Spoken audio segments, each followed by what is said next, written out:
You talk a lot about balance, the dangers of being out of balance. Right. Explain that to me. Well, raising children, all right? I like to say that raising children is like holding a wet bar of soap. If you squeeze it too tight, it squeezes out, squirts out of your hands. If you don't hold it tight enough, it slides out of your hands. You know, raising children, you got to be balanced. There has to be discipline.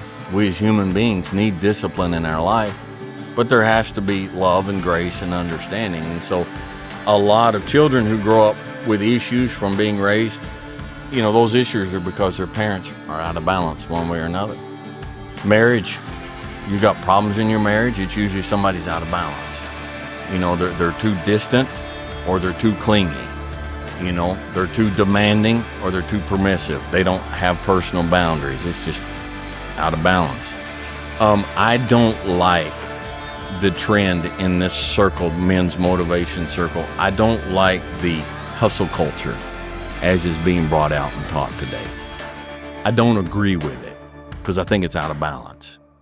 I think young men need to know that, hey, it's okay for you to sit down and to read and have a cigar and to chill and to think. Because I guarantee if you're in the weight room pumping out all these reps and running on the machine, and then you're going into the cubicle and you flip open a computer and you're not thinking, you're learning, you're taking in, but you're not meditating on stuff and you're not thinking.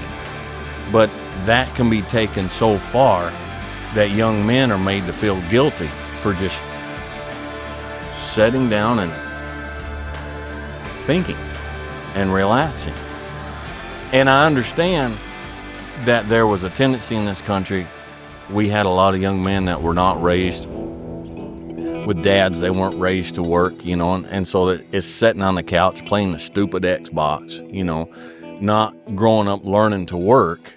So that pendulum went too far this way. So now you've got guys who, in order to counteract that, they swung the pendulum too far this way. And a balanced man needs to be somewhere in the middle. He needs to be able to work, to do what needs to be done, to improve himself. And he also needs to sit around by the fire in the backyard and have a cigar and read some Kipling and just stay balanced. There needs to be balance. I have guys come into the school and I'm like, I don't say anything, it's not my business, but I'm like, you're gonna die young. Just tightly wound, and it's never enough. It's never enough. I'm like, when is it enough? What is enough? You know, I've been thinking the last couple of weeks, I'm like, you know, the saying is, just keep the main thing the main thing. But I think where we crash and burn is how we define the main thing. You know, and I see myself in a very small, tiny way, infinitesimal way. I see myself as the anti-David Goggins. I see myself as a guy, it's like, there's places where his message is needed. I'm not knocking the guy, okay? There are places where his message is needed, but his message is not needed for everybody, okay? I'm really bothered by these guys who are financial gurus who will fire you if you don't have a six-pack. There's a problem. There's a main thing, staying the main thing problem with that viewpoint on life. And I want to see men that I'm, for whatever reason, whatever way, brought in to influence. I want to see them find balance. I don't want to see them find money. I don't want to see them find six-packs. If that is part of the result of it, fine, okay? But I want them to find balance, and I want them to find that place inside where they're like, my main thing is my main thing, and it's enough. I've heard you say that a good man is born to serve, not born to make money. Absolutely. Well, if I make money, and I've heard all excuses because there's guys who have a problem with me saying that, all right?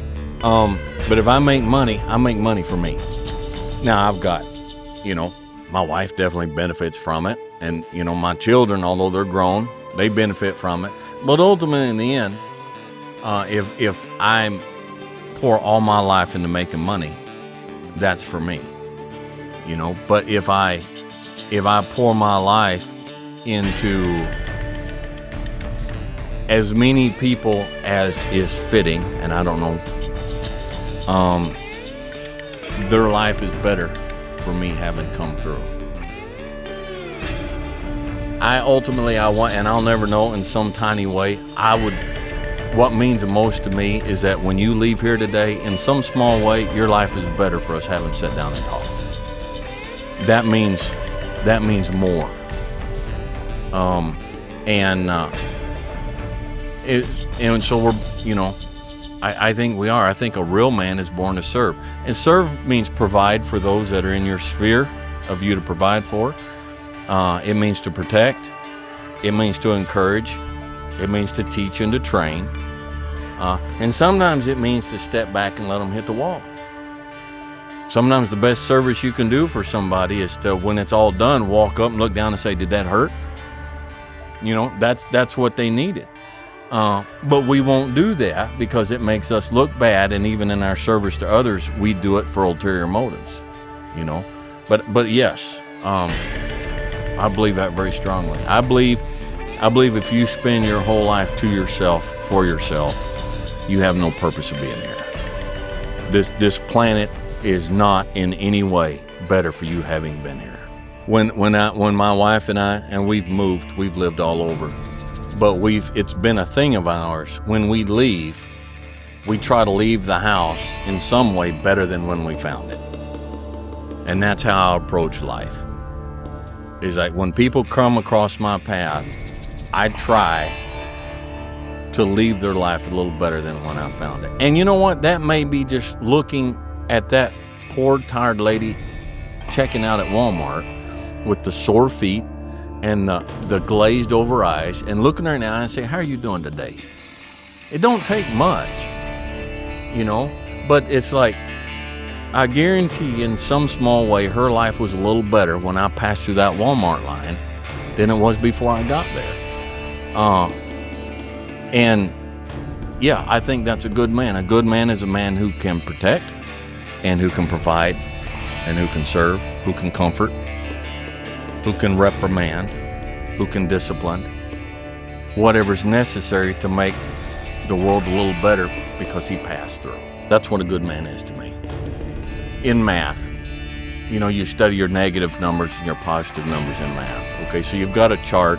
Let's start to my left. You've got -5, -4, -3, -2, -1, 0. 1, 2, 3, 4, 5. And in life, you're at -5.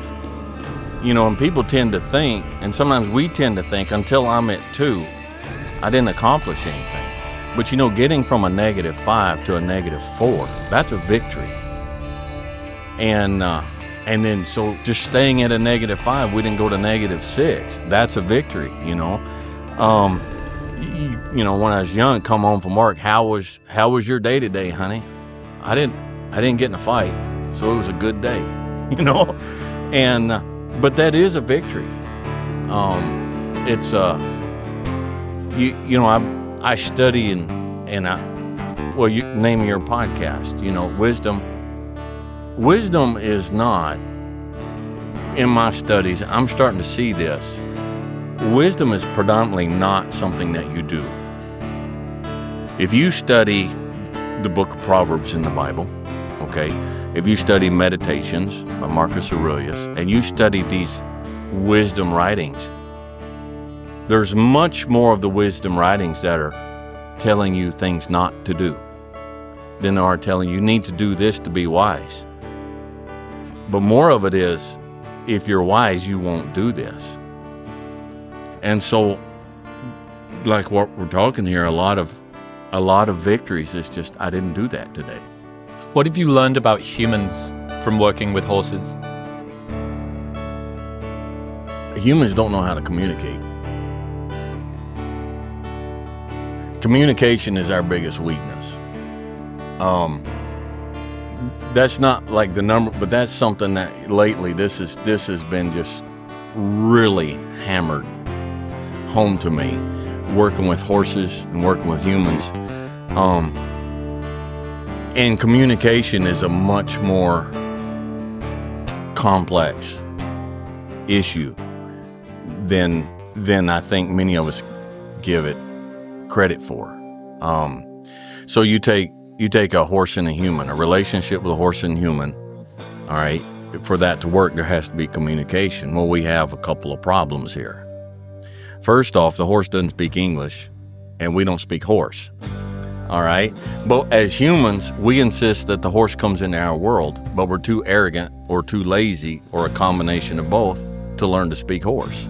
And horse's language is not verbal. It's all movement. It's all body language. It's all this. And so that is a problem. But another problem is us and the horse, we're predator animals. All right? We're